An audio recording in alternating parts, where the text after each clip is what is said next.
Hello, friends, and welcome to the VTuber Voices podcast. This is season 7, and our guest will be the one and only, the lovely PHIA. She is well known for being both a VR and a virtual girl and a real girl, and that's sort of what her channel is about. It's all about VR and sort of the direction that it's taking. So in this episode, we're going to be talking about how PHIA found her love for virtual reality. We're going to be talking about futuristic VR fashion and virtual clothing. Is really fun conversation. And what does the term VTuber really encompass? We also cover being yourself versus being virtual, because PHIA is sort of both her VTuber and her real self. And I think there's some sort of weird stigma for VTubers where if you're a VTuber, you can't show your face, or if you're a VTuber, you can't be your real self too. And PHIA does an amazing job explaining why we shouldn't be thinking like that. We also talk about the future of VR, where it's going, and PHIA gives her advice on how to get started on YouTube or how to get started on social media in general. So super duper excited. And PHIA also recently got her silver play button. She just hit 100,000 subscribers on YouTube. So if you're not subbed to her, definitely go check her out. She's wonderful. Lots of VR updates, very friendly, great vibes. All right, let's hop into the episode. All right. Hello, everybody. What's up? Hello, welcome in. Yes. All right, PHIA, so would you like to introduce yourself to everybody? Welcome to the VTuber Voices podcast. Thank you so much for having me. So yes, my name is PHIA, and I am the host of the virtual reality show over on YouTube. So basically, my thing is that I talk about any and all topics relating to virtual reality from inside virtual reality itself. So I have an ongoing series that's the virtual reality show, and I also do stream content. So I like to stream different video games on my Twitch and stuff, especially VR stuff like VR chat. I'm a big VR chat player. And recently started up doing like some TikTok videos. You can follow me on like Twitter and stuff as well. It's kind of where I do most of my updates. But yeah, just about VR, and that's kind of my biggest passion in life. So that's what I do. Yes, speaking of VR, finding VR as your passion, how did that come to be? Tell us the story. Oh yes, the story, the good old story. Yes. So basically, the way that I discovered VR is actually I people don't necessarily expect this, but I discovered making my avatar first. So I was a big fan of this fashion brand called Cloma. Ooh. It was a Japanese high fashion brand, yes. And I was a big fan of their clothing, and I saw that they started making virtual clothing, and I was like, whoa, like virtual clothes, like this sounds really cool and this sounds interesting. So I became super interested in it. And I ended up ordering a product from them, and it came with a free download code for one of the Cloma outfits for Vroid. And I was like, oh, okay, cool. So I guess I should go make a Vroid so that I can wear this outfit. It seems like a really cool thing to do. So I made this avatar, and then I decided, like, well, what am I going to do with this now that I've made it? And one of the games that I could figure out where you could use it was VR chat. So I jumped into VR chat, and I got my avatar in the game, and I started playing around with it, and I just fell in love with the game. And I was like, wow, okay, I totally need a VR headset so I can explore all these worlds myself. Like this, you just totally sold me on the idea of VR. So I got my own VR headset for Christmas of 2019. And then a month and a half later, I decided that I loved it so much that I wanted to spend my entire life dedicating to VR because I just loved it that much. And so I started a YouTube channel, and from there I've just grown, and it's been a crazy journey. Yes, that's so cool. That's actually interesting. I don't think I've ever heard that somebody started with making their avatar and then got onto VR chat. Like usually people start on VR chat and they're like, whoa, I want to make a cool avatar, but you kind of started the other way around. Yeah, it was totally reversed for me. That's so cool. So wait, you said Cloma is the name of the Japanese brand? Yes, it is. Cloma? Oh my god. So they make like real clothes and they just started making virtual clothes? Yeah, that's pretty much exactly as they have been a fashion brand for quite a few years now. And they decided to collaborate with Vroid and make like textures of their clothing because it's super like futuristic and kind of has this like sci-fi like neo Y2K kind of 2000s kind of style, and it just kind of fit perfectly to be like digital and be there. And they even have like their own store in VR chat where you can try on virtual clothes there and stuff. Yeah. Which is like the coolest thing ever. Like I just am totally in love with the brands, like both design wise and just what they stand for. Oh, that is so cool. Oh my gosh. I hope that that continues to be a thing and like other companies start to do stuff like that. I had actually, so my first year of school, I majored in graphic design And I came up with this concept for like, because I like to dye my hair a lot, many hair colors. I'm like, yo, like augmented reality, future stuff. It'd be really cool if you could have like an app and a Bluetooth chip that you can like hook onto your hair. And you can use this app to change your hair to be a hologram of like any color you want, any length, any style. So if you could do that with like clothes or hair in the future, to have like some holographic, just click of a button app, change my clothes or my hair, yo, that's so cool.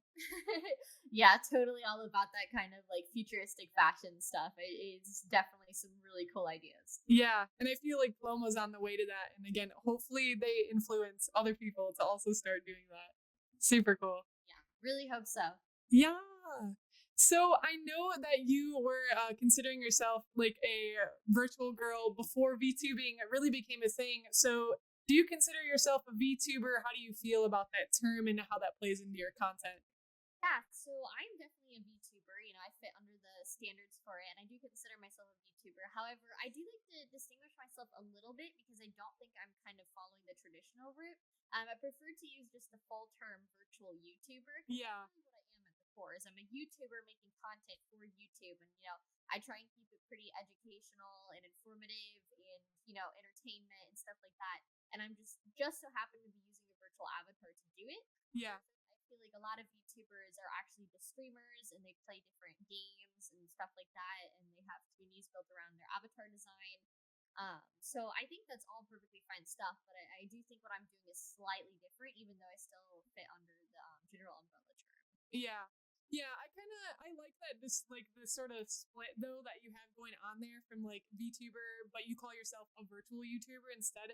Because I honestly think like that the term VTuber can be pretty limiting, and I didn't think about this literally like until right now because I know, and we'll talk about this a little later, but I know that some people have struggled, myself included, with like being virtual, but also maybe wanting to put content out there where you're not your virtual character. And I think VTuber kind of makes you feel locked into like having to display yourself as this character all the time. But I think you've escaped that a little bit, even simply by having the term virtual YouTuber, so that you can escape and be like.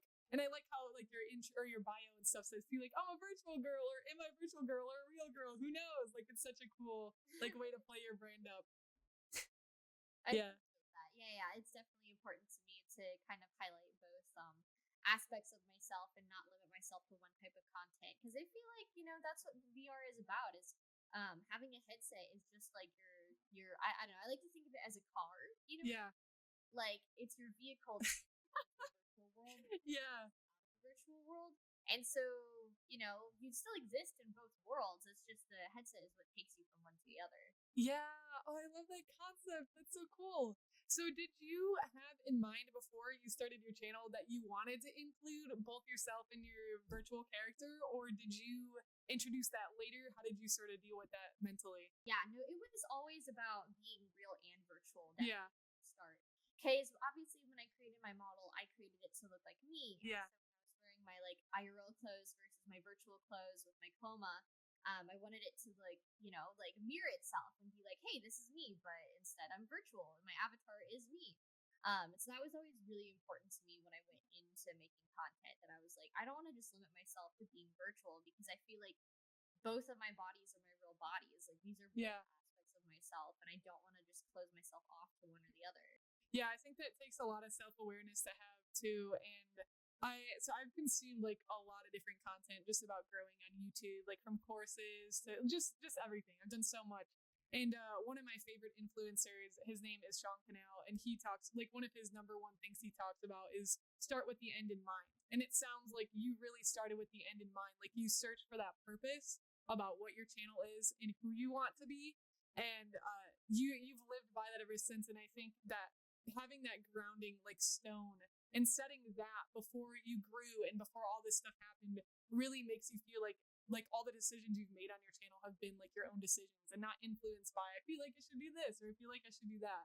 Yeah, that's so cool. I definitely have always had the end in mind, as you would say there. Yeah. I have a very strong vision of what I'm doing and what I want to do and what the end goal completely is. And so I feel like every single step I take isn't just me like just trying to randomly trying things. It's all steps towards the greater goal of which I'm trying to get to. Yeah. Yeah, and do you have like so you have this big picture in mind? Do you care to share with us, or is that something you want to sort of like you're not sure and you'd rather keep it under? Oh no, I'm more than happy to share. So Sure. basically, what I want to do is I want to grow the virtual reality show from being just a YouTube series to being an entire VR entertainment network. And I want to really think about what VR entertainment is and what I want it to be in the future and how like it's going to shape the way that we experience entertainment. Because I think adding that element of immersiveness really takes you from being an observer from the observation standpoint to being immersed in Yeah. entertainment. And I think that is such a cool new dynamic. And I want to be kind of the first person to say, hey, I'm going to make an entire network of different series and, ideas and things, rethink the way we thought, like, how there's a step from radio to TV and TV to YouTube. Well, I want to be the person who leads the movement from YouTube, like 2D content to immersive VR content. Yes. Oh, that's such a powerful vision. And as I mentioned earlier to you, so I am a game dev major, and I had learned there's a book I've been reading called, I think it's called The Fundamental of Games. And basically, they talk about this concept of like plays in video games and like forms of entertainment. And they talk about how movies are sort of like a standby passive form of entertainment. You consume it, you watch it, and that is what that is.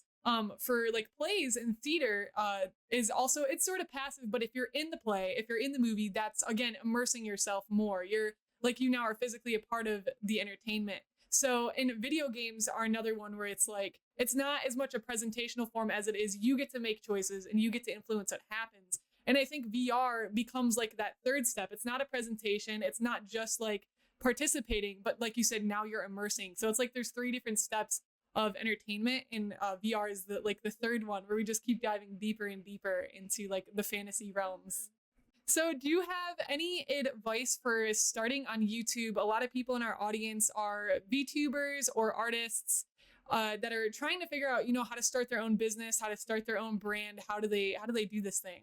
Yeah, well, so starting on YouTube can be quite difficult. Starting just on any kind of content creation can be pretty overwhelming at first Yeah. because you see all these people with these tons and tons of numbers, and it can happen so fast or it can happen so slow, and it's really difficult to predict that kind of stuff. But my advice and what's really worked the best for me is just truly being passionate about something. And if you really care about something and you're putting your heart into it, that's what other people are going to see and they're going to appreciate and they're going to want to help you versus if you're just doing it for the money or the numbers or whatever ulterior motivation, then people aren't going to be as inclined to help you. And when you're first starting off, that's going to be the biggest thing is you want to collaborate, you want to network, you want to get other people involved because growing completely by yourself is going to be really difficult. And even if you can grow on your own without getting any help from other people, eventually you're going to have those connections and stuff. And I just highly recommend become friends with people in the area that you're trying to work in. If you're making Minecraft videos, well, go make friends with other Minecrafters and see if they'll join your videos and stuff like that. And I just think that's the best way to get really connected in the community that you're trying to build and pull people in and get them excited about what you're doing is if they can tell that you really love it and you want to be involved and that kind of stuff. And that's what really worked the best for me is I don't think I'd be where I like am now if it weren't for the people who kind of helped me along the way. Yeah. Yeah, absolutely. And did you, when you were starting and such, did you have any, I don't want to like, I don't know how to word this. I don't want to say fear of like collaborating with other people, or like, did you have any sort of maybe like stubbornness of like, I want to do this all on my own? Or were you always more of a like, I'm a team oriented, let's meet other people and collab? Yeah, I'm definitely always on the lookout for new people who can help me or who can teach me things and stuff like that. Because even now, I still feel like I'm a big YouTube noob. Like, even though I passed 100,000 subscribers, I still feel like I'm just like learning and just a big baby, and I have no idea what's going on half the time. You know what I mean? So it is definitely important to me to ask questions, to learn, to get other people's advice and second opinions. Like, I never post a video without getting somebody to look it over first. That Yeah. is like a huge thing for me is I always want somebody else to give me their feedback. And so stuff like that where you're willing to kind of put yourself like down and like learn from other people is just a really important skill, I feel. Yeah. Yeah, I love that. And I think that's so valuable to hold on to because I think as we grow, sometimes ego can take over or something can take over where you feel like you don't need that help or you feel like, I don't want to say like you feel like you don't need to learn, but I think you become maybe a little bit more like closed minded or shut yourself off without even knowing sometimes. And Mhm. I think keeping that mindset that you have and to hear that you have that mindset after all the content you've made and where you're at and such, it's really refreshing to hear. It is something I really needed to hear too because I it's difficult. Like I've always been one to have that like let's learn mindset. And I think, for me at least as I've grown on YouTube, I've gotten a little bit out of tune with myself. And it's cool to hear like how in tune you are despite and to know that it is possible like despite ego or like things getting in the way with numbers that you can still have that curious adventurous I want to learn, I want to meet new people, I want to do these things mentality. That's really cool. Yeah, I appreciate that. It definitely is a journey that never ends. It's one of those things like no matter how big you grow and how much you learn, there's always going to be somebody better than you and you're always going to need to know more. And so it definitely is like this never-ending journey, but if you like enjoy the process of it, then, you're not really like working, you're just having fun. So it is like a special thing. Thank you for listening to the VTuber Voices podcast. So far, it has been an absolute blast. I've loved this conversation with Fia. It's been very insightful for myself as a YouTuber, and hopefully it has been for you guys as well. On the next episode, we'll be continuing our interview with Fia. Thank you guys so much for listening, and I'll see you next time on the VTuber Voices podcast.